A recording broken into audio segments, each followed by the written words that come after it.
My husband told me not to come to her parents' New Year's Eve party because you'll just make everyone uncomfortable. So I spent it alone at home. But at exactly 1:01 p.m., my husband called. His voice was shaking. What did you do? My dad just saw the news and he's not breathing right. The kitchen smelled like pine cleaner and something faintly burnt, the remnants of a coffee pot I'd forgotten to turn off 3 hours earlier. I stood at the sink, running my fingers under cold water for no particular reason, just to feel something other than the quiet. It was December 31st, New Year's Eve, and I was alone. Not alone in the way poets describe it, romantic solitude, time for reflection, a woman finding herself in the stillness of an empty house. No. I was alone in the way you are when someone has made it very clear that your presence is a problem they'd rather not solve. You'll just make everyone uncomfortable. That's what Marcus had said. Not shouted, not argued, just stated, like he was reading the weather forecast. Partly cloudy, chance of rain, you'll make everyone uncomfortable. He'd said it 2 days before, standing in the doorway of our bedroom while I was folding laundry. I remember the exact moment because I had been holding one of his dress shirts, the light blue one he always wore to his parents' house because his mother once said it brought out his eyes. I was smoothing the collar when he said it. I didn't drop the shirt. I didn't cry. I just kept smoothing the collar, over and over, as if I could iron out the words he'd spoken with my bare hands. It's just one night, he'd added when the silence stretched too long. My mom has been stressed about the party, and you know how things get when you're there. People don't know what to say to you. People don't know what to say to me, as if I was a riddle, a complication, something to be navigated around rather than spoken to directly. I had looked at him then, really looked at him, and for a moment I thought I saw something flicker in his eyes. Shame, maybe, or just impatience. It was hard to tell the difference anymore. Okay, I'd said, that was all, just okay. And now here I was, 2 days later, and watching the sun set through the kitchen window while the rest of my husband's family gathered at his parents' estate, drinking champagne and pretending I didn't exist. I should tell you about the Harringtons, and no, I should tell you about how I became the problem in the first place. Marcus and I met 9 years ago at a conference in Chicago. He was presenting on emerging markets in Southeast Asia. I was there covering the event for the financial publication I worked for at the time. It wasn't romantic, not at first. He spilled coffee on my notebook. I told him he owed me a new one. He laughed and said he'd buy me dinner instead. 3 dinners later, I knew I was in trouble. Marcus was the kind of man who made you feel seen. When he looked at you, he really looked. Not through you, not past you, but directly into whatever part of yourself you kept hidden from everyone else. He asked questions other people didn't think to ask. He remembered details. The first time he met my mother, he brought her lilies because I'd mentioned once, just once, in passing, that they were her favorite flower. He's a good one, my mother had whispered to me in the kitchen that night. Don't let him get away. I hadn't intended to. We were married within the year. Small ceremony, just family and close friends. His parents flew in from Connecticut, and I remember thinking how elegant his mother looked in her cream-colored dress, her silver hair swept back in a perfect chignon. She'd hugged me after the vows, and I'd felt the stiffness in her embrace. But I'd chalked it up to the formality of the occasion. Some people weren't huggers. That was fine. It wasn't until we moved closer to them. Marcus had taken a position with his father's investment firm that I understood the stiffness wasn't circumstantial. It was permanent. The first Thanksgiving, at the Harrington house, I'd offered to help in the kitchen. Oh, that's not necessary, Patricia, Marcus's mother, had said, her smile fixed in place like something painted on porcelain. We have staff for that. Why don't you go sit in the living room? Marcus can keep you company. Staff. They had staff. And apparently I was to be treated as just another guest to be managed. I'd gone to the living room and sat on a velvet settee that probably cost more than 3 months of my old rent, and I'd watched the family move around me like water around a stone. Marcus's sister Eleanor, with her 2 perfect children, and her surgeon husband. His brother David, who worked in venture capital and spoke exclusively in acronyms I didn't understand. His father Richard, who shook my hand every time he greeted me as if we were meeting for the first time, every time. And then there was Marcus, my Marcus, who had slowly over the course of that first year become their Marcus. It happened in stages, the way erosion does. You don't notice the cliff edge receding until suddenly you're standing much closer to the drop than you realized. At first, it was small things. He stopped correcting his mother when she mispronounced my name, Sarah with a short A, not the long ah she insisted on. He started attending family dinners without me, explaining that it was easier because his mother was already stressed about the menu or the seating or some other minor catastrophe that apparently my presence would exacerbate. Then it became bigger things. The vacation I wasn't invited to because it's really just for immediate family. The birthday party for his nephew where my name was inexplicably left off the invitation.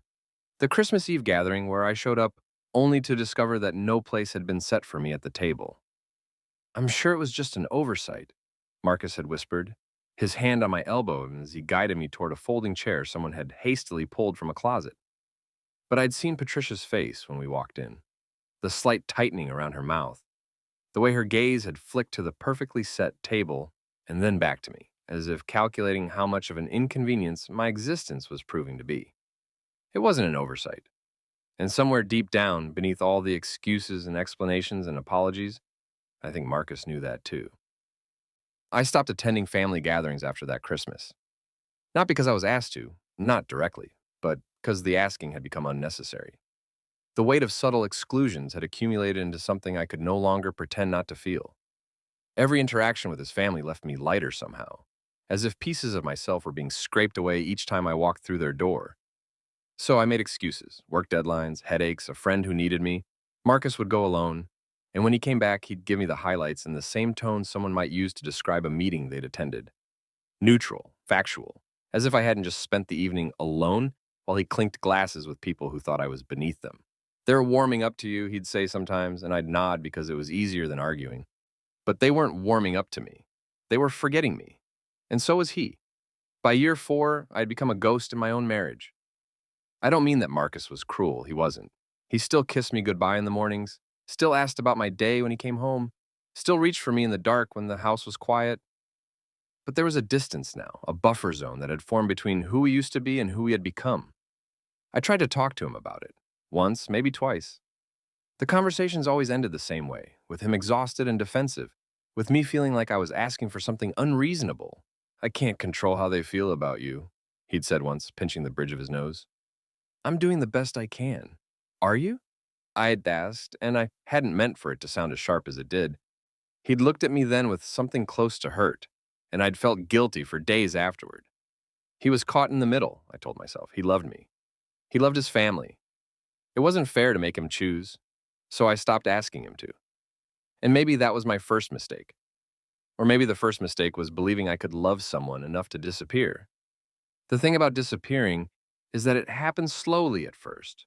Then all at once, for years I had been pulling back. Pulling back from his family, from our social circle, from the version of myself that had once walked into rooms with confidence. I had become cautious, measured. I weighed every word before I spoke it, considered every gesture, tried to make myself as small and unobtrusive as possible. It didn't help. Nothing I did helped. The more I tried to be acceptable, the more unacceptable I became. It was as if Patricia had decided long ago that I was the problem, and nothing I could do or say would change the equation. I was too loud when I spoke and too quiet when I didn't. Too opinionated when I shared my thoughts and too boring when I kept them to myself. Too present when I attended events and too rude when I didn't. There was no winning, only varying degrees of losing. And through it all, Marcus stood on the sidelines, watching. Sometimes he'd offer a small defense. She didn't mean it like that, Mom. But mostly, he was silent, complicit in his neutrality, allowing me to be eroded because stopping it would have required more confrontation than he was willing to give. I don't know exactly when I started to hate him for it. Hate is too strong a word, maybe. But there was something, a seed planted in the space between us, that grew a little larger each time he chose silence over me. And then there was the incident. I don't call it that to be dramatic. I call it that because I still don't have a better word for what happened. How do you describe the moment when everything you suspected becomes undeniably real? It was September, 3 months before that New Year's Eve.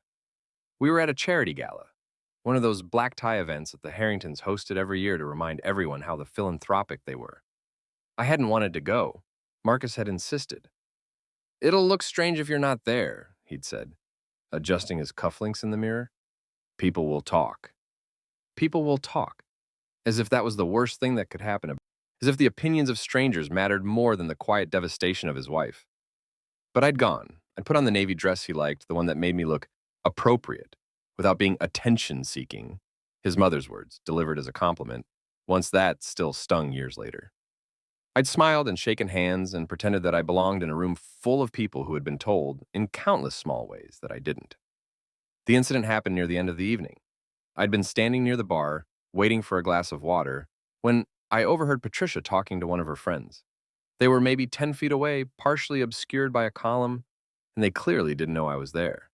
Honestly, don't know what Marcus was thinking, Patricia was saying, her voice low, but not low enough. She has no family to speak of, no connections, no breeding. I told Richard when they first started dating that it would never last, but Marcus has always been stubborn. She seems pleasant enough, the friend offered, a weak defense at best. Pleasant. Patricia's laugh was soft and sharp as a paper cut. Like a stray dog. Yes, very pleasant until you realize it's going to keep following you home.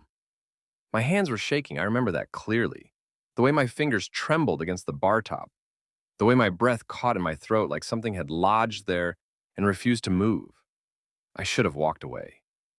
That would have been the smart thing to do, the dignified thing. But I was so tired of being dignified. So tired of swallowing insults and smiling through slights and pretending that my skin was thick enough to absorb every blow, and I stepped out from behind the column.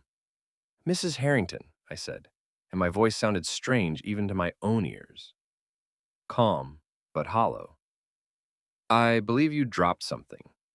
She turned, and for one exquisite moment, I watched the color drain from her face. Her friend's mouth fell open in an almost comedic O of surprise. Neither of them spoke. "Your mask," I continued, and I still don't know where the words came from. Some reserve of self-preservation I didn't know I had. "You seem to have dropped it." Then I turned and walked away. I didn't cry until I was in the car, waiting for Marcus to find me.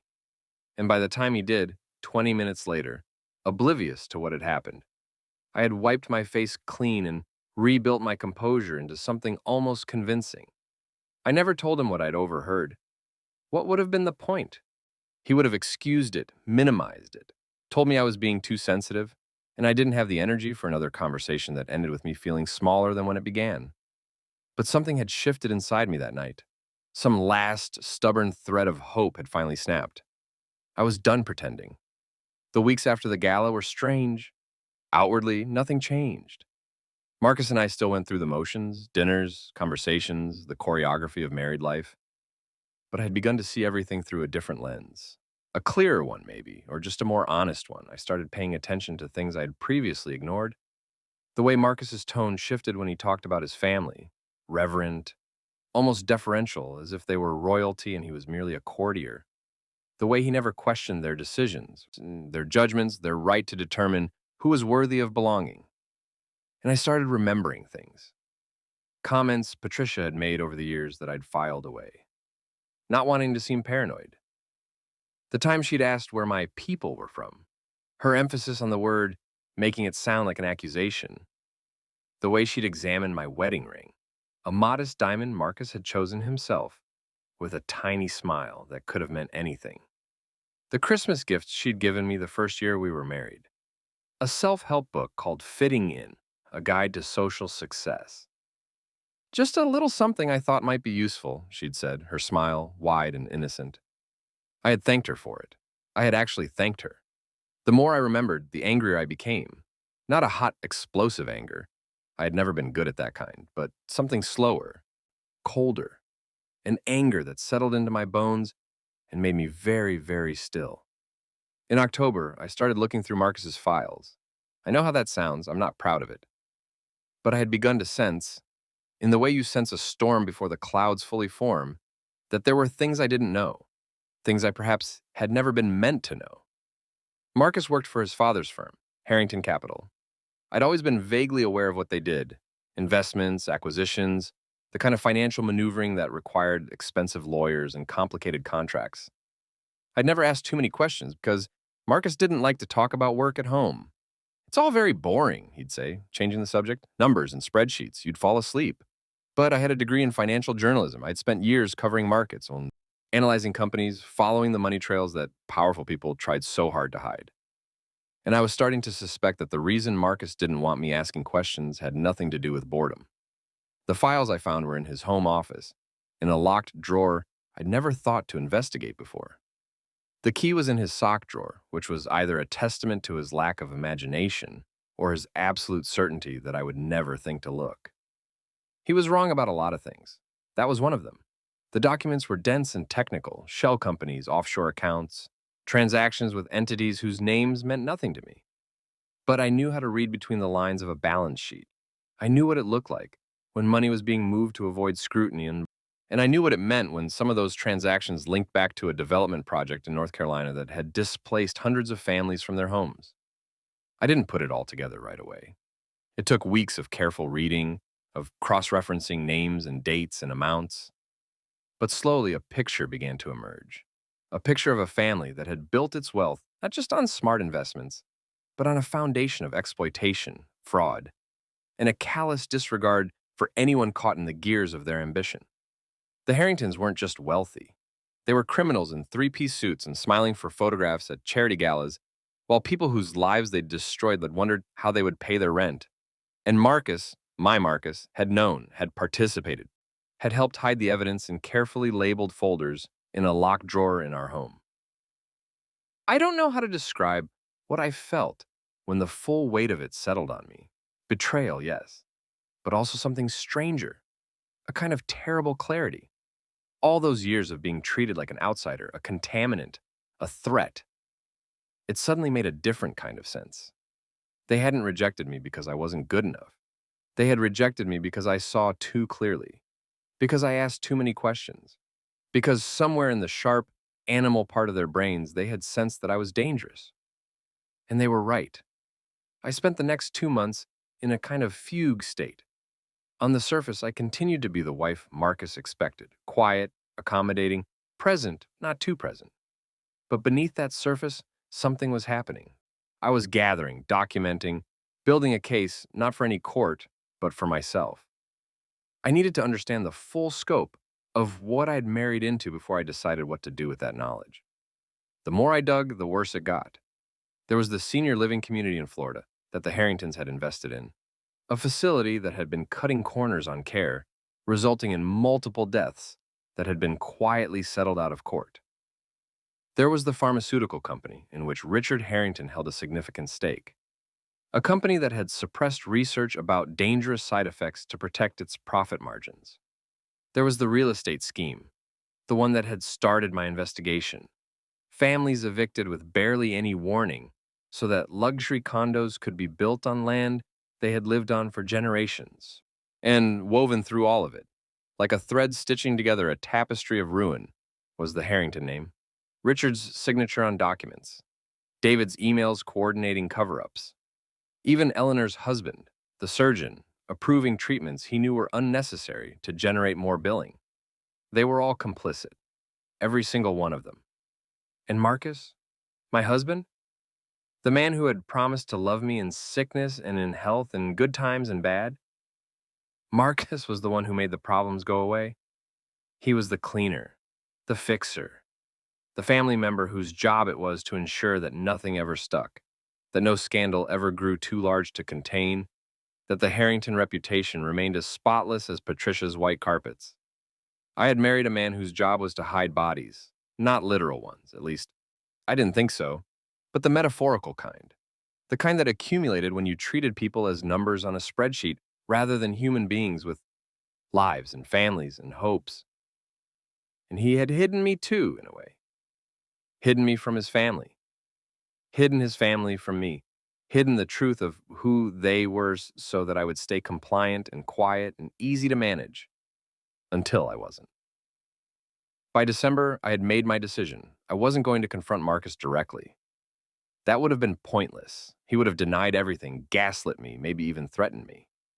The Harringtons had too much money and too many lawyers for a direct confrontation to end in anything but my destruction. Instead, I did something else. Something that, in retrospect, was either incredibly brave or incredibly foolish, possibly both. I contacted a journalist, not just any journalist, an investigative reporter I had worked with years ago, back when I was still in the industry, Rebecca Chen. She had since moved on to a national outlet, one with the resources and the reach to make a story like this matter. We had always respected each other's work. I trusted her to be thorough, to be careful, to not let this become about sensationalism when it should be about justice. I gave her everything I'd found. I didn't tell her my name. I used an encrypted email service and a burner phone purchased with cash. I was careful, so careful, to leave no trail that could lead back to me. But I gave her the documents, the names, the connections. I gave her the thread and trusted her to pull. And then I waited. The story was set to break on New Year's Day. Rebecca had confirmed this in our last communication, a brief, coded message that simply read, "Package delivered, midnight drop." I knew what that meant. The story would be published online at midnight, set to go live just as the new year began. By morning, it would be on every news site, every broadcast, every social media feed. The Harringtons would wake up to find their carefully constructed reputation in ruins. And I would be at home, alone, watching from a distance while their world collapsed around them. It wasn't revenge exactly. That's not why I did it. I did it because it was right. Because the people they had hurt deserved to have their stories told. Because power without accountability is just tyranny in a tailored suit. But I would be lying if I said there wasn't some satisfaction in it. Some dark, quiet joy in knowing that the family who had spent years making me feel like nothing was about to learn what it felt like to be seen as they truly were. The call about the New Year's Eve party came 2 days before the event. Marcus had been getting ready for work when he mentioned it, almost as an afterthought. "By the way, Mom asked me to let you know. She thinks it might be better if you didn't come to the party this year." I looked up from my coffee. Better for who? He sighed, the sound of a man who had rehearsed this conversation and was annoyed that I was deviating from his script. "For everyone. You know how things get. The tension, it's exhausting for everyone, and she just wants one night where we can all relax and enjoy ourselves." "Enjoy yourselves without me? You mean?" "Sarah." He set down his cufflinks and turned to face me fully, his expression carefully calibrated to convey patience. "I know this is hard, but it's one night. It's easier this way, for everyone. You'll just make everyone uncomfortable." He didn't say those exact words, not in that conversation. But I heard them anyway, echoing beneath everything else like a bass note I couldn't escape. "Okay," I said, and that was that. New Year's Eve arrived, wrapped in gray skies and a bitter cold that seemed to seep through the windows, no matter how high I turned the heat. I had not told Marcus about the story. I had not told anyone. I had spent the last week in a state of suspended animation, going through the motions of daily life while counting down the hours until midnight. Marcus left for the party around 6 o'clock. "I won't be late," he said, kissing my cheek in that perfunctory way he had adopted somewhere along the line. "Maybe 1:30 at the latest. Try to have a good night, okay?" "I will," I said, and I meant it, just not in the way he imagined. The house was very quiet after he left. I made myself dinner, something simple, pasta with garlic and olive oil, and ate it standing at the kitchen counter, because sitting at the table alone felt too pathetic. I poured myself a glass of wine. Then another. The clock on the microwave counted down the minutes with excruciating slowness. At 9 o'clock, I turned on the television. Not because I wanted to watch the coverage of Times Square or the celebrity countdown shows, but because the silence had become unbearable. I needed voices, even artificial ones, to fill the space Marcus had left behind. At 10, I took a bath. The water was too hot, almost scalding, but I didn't adjust it. I wanted to feel something other than the cold dread that had been sitting in my stomach for days. The dread of what was coming. The dread of what I had set in motion. At 11, I got out and dressed in my most comfortable clothes, an old sweatshirt of Marcus's that he had forgotten existed, a pair of yoga pants worn soft from years of use. I looked at myself in the mirror and saw a woman who had become a stranger to herself. At 11:30, I sat on the couch and waited. The story went live at 12:01 a.m. I know this because I was refreshing Rebecca's publication's website every 30 seconds, watching for it to appear. And when it did, when the headline materialized on my screen like a magic trick in reverse, I felt the world tilt slightly on its axis. Harrington Capital exposed. How a Connecticut dynasty built an empire on fraud, exploitation, and covered up deaths. I read the article 3 times. Rebecca had done exceptional work.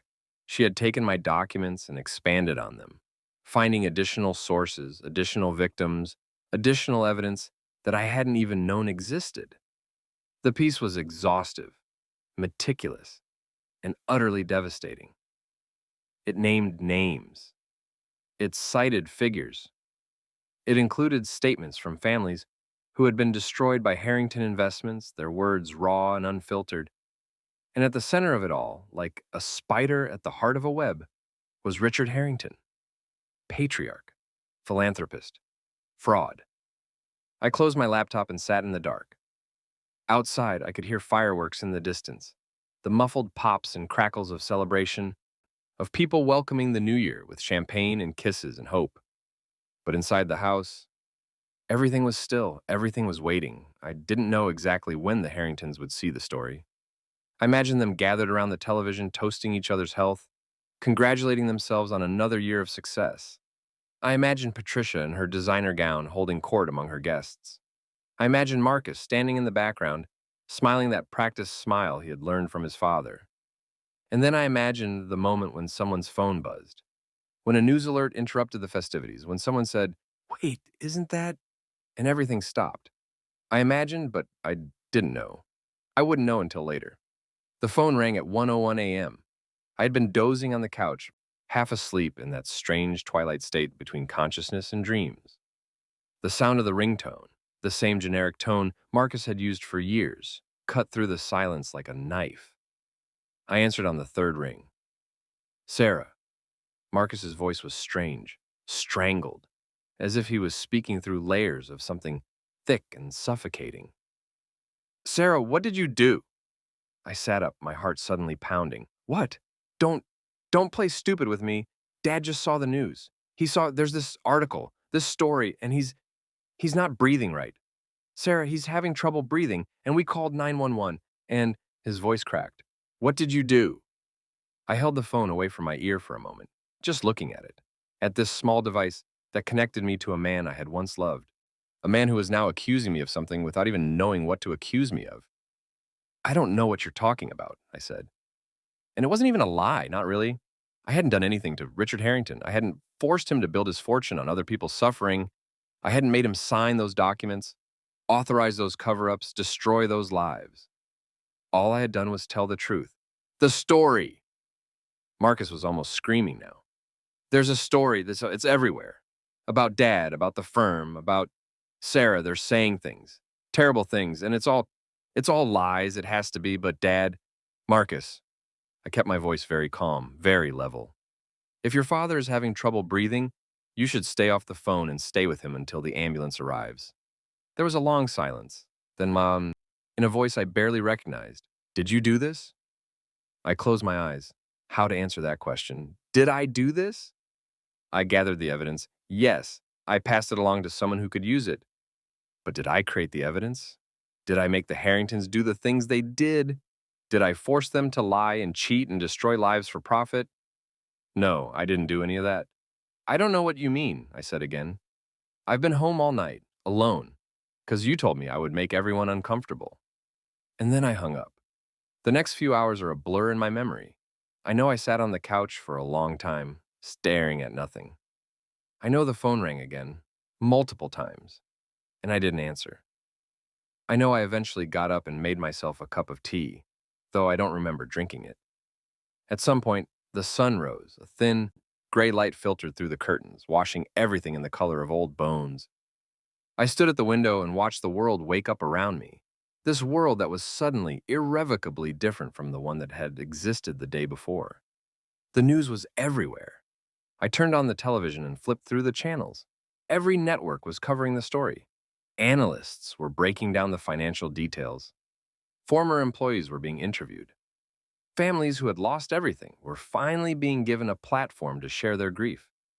and in the corner of the screen, a small banner. Richard Harrington, 68, hospitalized in serious condition following apparent cardiac event. So it was true, he really hadn't been able to breathe. I should have felt guilty. Maybe some part of me did. But mostly, I just felt empty, hollow. Like someone had scooped out everything I used to feel and left only this cold, quiet space where emotions used to live. Marcus came home around 10 in the morning. I heard his car pull into the driveway, then the slam of the door, then his footsteps on the walkway.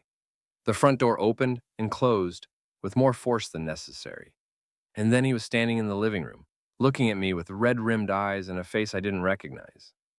"They're saying it was you." I didn't respond. The journalist, Chen something, they traced the source back to here. Not specifically you, not yet done, but they're saying the documents came from someone with access to Dad's files. Someone on the inside, and he was pacing now, his hands running through his hair in that way he did when he was spiraling. Sarah, Sarah, look at me. Tell me it wasn't you." I looked at him. I looked at this man I had married 9 years ago. This man who had promised to be my partner, my best friend, my safe harbor in every storm. This man who had slowly, methodically excluded me from his life while pretending he was protecting me from his family. This man who had asked me not to come to a party because my presence made people uncomfortable. "Richard is in the hospital," he continued when I didn't answer. She's beside herself. Eleanor won't stop crying. The phones haven't stopped ringing. Our lawyers are already saying this could be, Sarah, this could destroy everything. The firm, the family, everything we've built. Everything you've built," I said quietly. He stopped pacing. "What? Everything you've built? The firm, the family. I was never part of any of that, Marcus. You made sure of it." His face contorted into something between confusion and rage.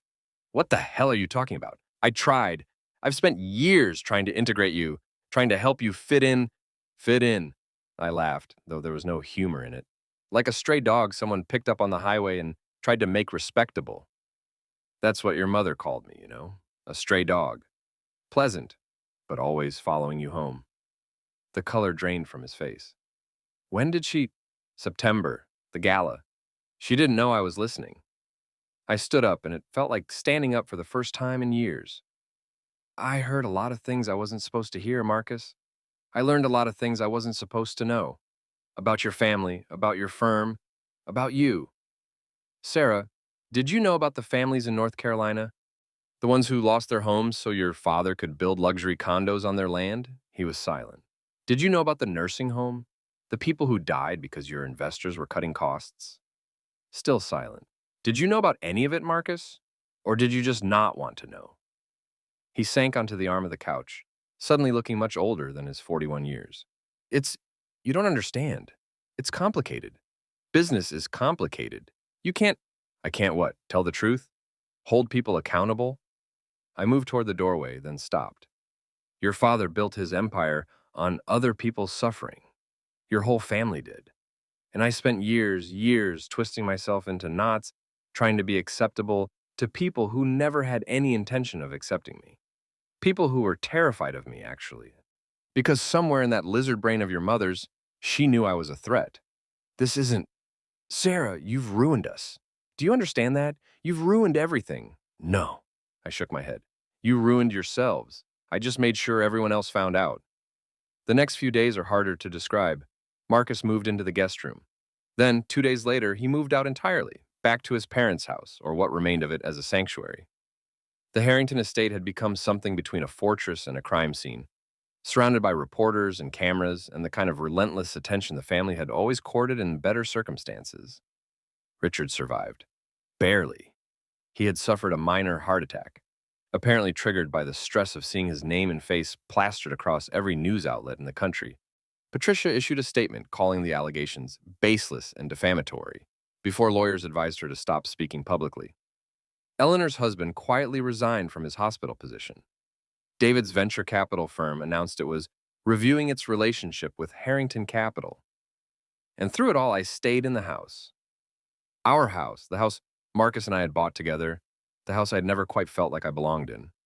I stayed and I watched and I waited. For what? I wasn't sure. For Marcus to come back? for someone to arrest me, for the other shoe to drop in whatever form it was going to take. But nothing came. The days passed, and then weeks, and the news cycle moved on to other scandals, other outrages. The Harrington story settled into that strange middle ground between breaking news and old history, still referenced occasionally, still the subject of ongoing investigations, but no longer the lead story every night. I realized gradually that no one was coming for me. The documents had been provided anonymously. Rebecca had protected her source with the ferocity of a journalist who understood the stakes. There was suspicion, certainly. Marcus had made it clear that the family suspected me, but suspicion was not proof. And the Harringtons, for all their money and lawyers, were far too busy defending themselves against the mounting legal challenges to waste resources trying to prove their daughter-in-law was a whistleblower. I was safe as anyone could be in a situation like this. And I was alone. Marcus filed for divorce in February. The papers arrived on a Tuesday morning, delivered by a courier who looked apologetic even though he had no idea what he was delivering. I signed for them, took them inside, and read them at the kitchen table with a cup of coffee that went cold before I finished. The terms were surprisingly generous. The house, a settlement, no contest, no dragged-out legal battle, just a clean severance, as clinical as a surgical procedure. I signed the papers that afternoon. There was no dramatic moment of closure, no final confrontation where we said all the things we had left unsaid. Marcus and I exchanged exactly 3 communications during the entire divorce process. His lawyer to mine, mine to his, and one brief email in which he asked if I wanted to keep the kitchen table we had bought on our first anniversary. I did. I still have it. Spring arrived slowly that year. I watched the snow melt and the first crocuses push through the frozen ground, and I felt something stir inside me. Something that had been dormant for so long I'd forgotten it existed. Hope, maybe, or something like it. I was not the same person I had been before I met Marcus. I would never be that person again. But I wasn't the person I had been during our marriage either. That diminished, cautious, carefully managed version of myself, who had learned to make herself small. I was something new, someone who had walked through fire and come out on the other side. Scarred, yes. Changed, certainly, but still standing. There's a specific day I want to tell you about. It was in April, about 4 months after the story broke. I had started going to a coffee shop in town, a small place, independently owned, the kind with mismatched furniture and regulars who knew each other's names. I had become a regular, too. Not because I needed the coffee, but because I needed to remember what it felt like to be part of something, to belong. On this particular day, I was sitting at my usual table by the window, reading a book, when a woman approached me. She was older than me, mid-60s maybe, with silver hair cut short and eyes that had the particular sharpness of someone who had seen too much and stopped looking away. "Are you Sarah Harrington?" she asked. I hesitated. The name still felt strange on me, like a coat I'd been wearing for years that had never quite fit. I was. "I'm just Sarah now." The woman nodded as if this confirmed something she had already suspected. Then she pulled out the chair across from me and sat down without asking permission. "I'm Margaret," she said. "Margaret Pruitt. You don't know me, but I know you." I set down my book. "How?" "I lived in Greenbrook," she said, "in North Carolina, before they came and took it from us." And then I understood. Greenbrook was the name of the development, the community that had been destroyed to make way for those luxury condos, the families who had been displaced, the homes that had been bulldozed, the lives that had been upended by a company's greed. Margaret had been one of them. "I read the article," she continued, her voice steady but weighted with something I recognized. "The one that came out in January, and I did some digging. People talk, they always talk eventually, and your name came up." My heart was pounding. I didn't, I never meant for anyone to, I know." She reached across the table and touched my hand. Just briefly, just a small pressure of her fingers against mine. "I didn't come here to expose you or to thank you or to ask for anything. I came because I wanted you to see my face, to know that what you did meant something to someone." I couldn't speak. My throat had closed around something that felt like grief and relief and exhaustion all tangled together. "We lost everything," Margaret said. "My husband and I. 53 years we'd lived in that house, raised 3 children there, buried a son in the churchyard down the road. And then, one day, some man in a suit showed up and told us we had 30 days to leave. 30 days. After 53 years. I'm sorry, I whispered. It was inadequate, I knew, but it was all I had. My husband died 2 years later, she continued. Heart gave out. The doctor said it was natural causes, but I know better. That move broke him, tore something inside him that couldn't be fixed. She was quiet for a moment, her gaze drifting to the window, to the street beyond, to something only she could see. When that story came out, she said finally, I called my daughter. She was the one who showed it to me, actually. And I cried. I cried for hours. Not because it would bring him back or because it would give us our home, but because someone finally said it out loud. Someone finally told the truth. She looked at me then, and her eyes were wet, but she was smiling. You did that, she said. You told the truth. I don't know how long we sat there, Margaret and I. Long enough for my coffee to go cold, for the light through the window to shift and change, for the other customers to come and go without either of us noticing. She told me about Greenbrook, not the tragedy of losing it, but the life that had existed there before. The block parties in summer, the children playing in the streets, the way everyone knew everyone and looked out for each other. She told me about her husband, whose name was Arthur and who had built their house with his own hands over the course of 2 years. She told me about her son who had died young and the comfort of visiting his grave every Sunday morning until even that was taken from her. And I listened. I didn't try to fix anything or offer solutions or minimize her pain. I just listened because that was what she needed. What we both needed, maybe. When she finally stood to leave, she paused at the table and looked at me one more time. Whatever happens next, she said, don't forget what you did. Don't let anyone tell you it didn't matter, because it did. It mattered to me. It mattered to Arthur, even though he's not here to say so. And it mattered to every other person they hurt. Then she was gone, disappearing into the April sunlight like a figure from a dream. I sat at that table for another hour, not reading my book, not checking my phone, just sitting, feeling the weight of what had happened settle into a new shape inside me. The divorce was finalized in May. I received the paperwork in the mail, opened it at the kitchen table, and saw that it was done. 9 years of marriage, reduced to a stack of papers and a signature on the final page. I thought I would feel something momentous, grief maybe, or relief, or even anger. But all I felt was a kind of quiet acceptance. This was how things had ended. Not with a bang, but with paperwork.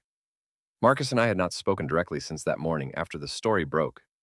I had received updates through lawyers, through mutual acquaintances, through the occasional news story that referenced the ongoing fallout from the Harrington scandal. I knew that the firm was being investigated by multiple agencies. I knew that Richard had recovered from his heart attack, but was largely staying out of public view. I knew that Patricia had been spotted leaving a therapist's office in Greenwich, which some gossip column had described as a sure sign that even the mighty can fall. I knew all of this, but I didn't feel anything about it. They had become characters in a story I no longer had any role in. The Harringtons were not my problem anymore. In June, I sold the house. Not because I needed the money, the divorce settlement had been more than fair, but because I couldn't stay there anymore. Every room held a memory I wanted to forget. Every piece of furniture was a reminder of the life I had tried so hard to build with someone who had never truly seen me. I found a small apartment in a different town, closer to the coast. It had 2 rooms, a tiny kitchen, and a view of the water if you stood on the balcony and leaned out at exactly the right angle. It was nothing like the spacious suburban home I had shared with Marcus. It was perfect. I unpacked my books first, then my clothes, then the few pieces of art I had decided to keep. The kitchen table came last. It barely fit in the space I had, but I made it work, pushing it against the wall and accepting that I would have to walk sideways to get past it. The first night in the new apartment, I made myself dinner at that table. Pasta with garlic and olive oil, the same thing I had eaten on New Year's Eve. And I raised a glass of wine to no one in particular. To new beginnings, I said to the empty room. And for the first time in a long time, I meant it. Summer stretched out ahead of me like an open road. I didn't have a job yet. I didn't have a plan. I had only the vague contours of a life I wanted to build, one where I could write again, maybe. Where I could use the skills I had let atrophy during my years as Marcus's wife. Where I could be myself, fully and unapologetically, without constantly checking to see if I was making anyone uncomfortable. I started reaching out to old contacts, editors I'd worked with years ago, journalists who had moved on to new publications. The response was warmer than I had expected. Word had gotten around, apparently, not that I was the source of the Harrington story, but that I was connected to it somehow, that I had come through something difficult and emerged on the other side. "We should have lunch," one of my old editors wrote back. "I have some ideas that might interest you." I said yes. I said yes to a lot of things that summer, to lunches and coffees and interviews and opportunities I would have once been too afraid to pursue. And slowly, incrementally, a new life began to take shape. I saw Rebecca Chen once, about a year after the story broke. We met for coffee, a deliberate choice on both our parts, a place where no one would think to look for us. She looked exactly as I remembered, sharp-eyed and practical, the kind of woman who had made peace with the cost of her profession long ago. "I wanted to thank you," I said, "for protecting me, for doing what you did with the information." She shrugged, but there was warmth in it. "I did my job. You gave me the story. We each played our part. Still, it couldn't have been easy." It wasn't. She stirred her coffee, not looking at me. "There were lawyers, threats. People tried to find out where the documents came from. I spent 3 months looking over my shoulder. I'm sorry." "Don't be." She looked up then, and her expression was fierce. "It was the most important story I've ever told. The people we exposed, they're facing real consequences now. The families who were hurt, they're getting a chance at justice. That wouldn't have happened without you." We talked for another hour about the fallout, about the ongoing investigations, about the ripple effects that were still spreading through Connecticut's financial community. When we finally stood to leave, she paused at the door and gave me a long look. "You did a good thing," she said. "A lot of people wouldn't have had the courage." I didn't feel courageous, I admitted. I felt desperate. Sometimes those are the same thing. It's been 2 years now since that New Year's Eve. I don't think about the Harringtons much anymore. Occasionally, I see their name in the news, an update on the criminal trial, a settlement in a civil case, a profile of the family's dramatic fall from grace. I read these articles with the detachment of someone observing events in another country.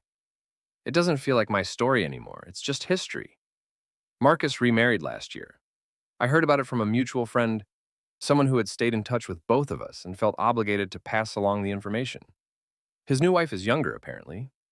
Pretty, from a family that meets Patricia's standards. I hope he's happy. I mean that sincerely. Whatever he did, whatever part he played in his family's crimes, he is still a person who once loved me in his limited way. I don't wish him ill. I just don't wish him anything at all. Sometimes, late at night, I think about that phone call. 01 a.m. on New Year's Day. Marcus's voice shaking with terror. "What did you do?" The answer, I've come to realize, is both simpler and more complicated than he imagined. What did I do? I told the truth. I gathered evidence of wrongdoing and placed it in the hands of someone who could use it. I did what any person with a conscience might do when confronted with injustice too large to ignore. But I also did something else, something harder to articulate. I refused to keep disappearing. I refused to accept that being uncomfortable was worse than being complicit. I refused to believe that my silence was the price of belonging. "You'll just make everyone uncomfortable," Marcus had said. And he was right, I did make everyone uncomfortable. But not in the way he meant. Not in the way any of them meant. I made them uncomfortable by existing, by seeing clearly, by being unable, or unwilling, to pretend that the life they had built was anything other than a beautiful house constructed on a foundation of other people's bones. There's a photo on my desk now. I took it myself on a morning walk near my apartment. It's just a shot of the ocean at sunrise, the water catching the light in shades of gold and pink and silver. Nothing special, really. The kind of image you might scroll past on a social media feed. But I look at it every day. It reminds me of that first morning in my new apartment. That first sunrise when I stood on the balcony and watched the light change over the water and felt something I hadn't felt in years. It felt like beginning. Not a triumphant beginning, not the kind you see in movies where the music swells and everything is suddenly bright and clear, and more like a quiet beginning, a tentative one. The kind where you don't know yet what you're going to build, but you know you have the space to build something. I'm writing again, not journalism, not yet anyway, but something closer to personal essays. Reflections on the past few years, on what it means to survive something and come out different on the other side. I don't know if they're any good. I don't know if anyone will want to read them, but I write them anyway. I write about the marriage and the exclusion and the slow erosion of self that happened so gradually I didn't notice until I was almost gone. I write about the gala and Patricia's words and the way something broke inside me that night, or maybe the way something finally healed. I write about the documents and the decision and the strange, suspended feeling of waiting for a bomb to go off while pretending nothing was wrong. I write about Margaret Pruitt sitting across from me in that coffee shop telling me that I mattered, that what I did mattered, that the truth, even when it comes too late to undo the damage, still has value. I write about all of it. And in the writing, I find myself again. The last thing I want to tell you is about a conversation I had with my mother. It was about 6 months after everything happened. She had come to visit me in my new apartment, and we were sitting on the balcony watching the waves roll in. She had been uncharacteristically quiet since she arrived, not judging, just thinking. I have a question, she said finally, and you don't have to answer if you don't want to. Okay. Was it worth it? I knew what she was asking. Was the divorce worth it? Was the scandal worth it? Was the destruction of my old life, a comfortable life, a stable life, a life that looked perfect from the outside, but worth the chaos and isolation that followed?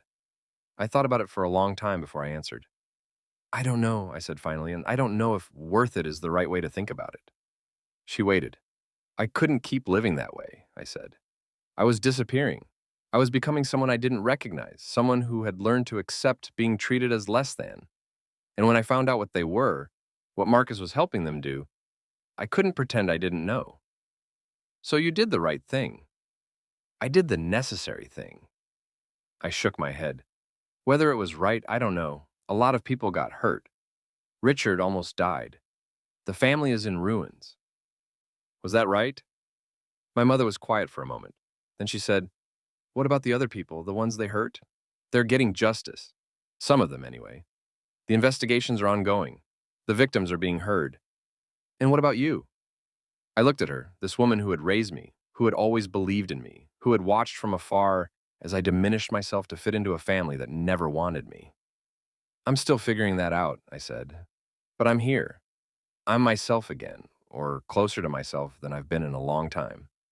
She reached over and took my hand. She didn't say anything. She didn't need to. That's the story, really, not a story of revenge because I didn't do it for revenge. Not a story of justice because justice is still playing out in courtrooms and conference rooms far away from here. Not even a story of triumph because triumph implies an ending, and endings are cleaner than real life ever is. It's just a story of what happened, of being told I would make everyone uncomfortable, and discovering that the discomfort I caused was the discomfort of truth, of spending New Year's Eve alone, and watching from that solitude as the life I had known collapsed under the weight of its own secrets, of learning that you can disappear for years and still find your way back to yourself, if you're willing to do the hard work of remembering who you used to be. It's January again, 2 years to the day since that phone call. I'm in my apartment and it's quiet, but it's a different kind of quiet now. Not the empty quiet of exclusion, but the peaceful quiet of solitude by choice. I made myself dinner tonight. Pasta with garlic and olive oil. I sat at my kitchen table, the one Marcus asked if I wanted to keep, and I ate alone, and I felt okay, more than okay. I felt like someone who had earned the right to her own life. Someone who had survived something difficult and found, on the other side, that surviving wasn't the same as winning. There was no grand victory, no triumphant moment when everything fell into place. Just a slow, steady accumulation of days where I was a little more myself than the day before. At midnight, I stood on the balcony and watched the fireworks in the distance. I didn't make a wish. I didn't need to. I already had everything I needed, a room of my own, a story I was finally ready to tell. And the knowledge that no one would ever again tell me, I made them uncomfortable. Not because I had changed, but because I had finally stopped caring.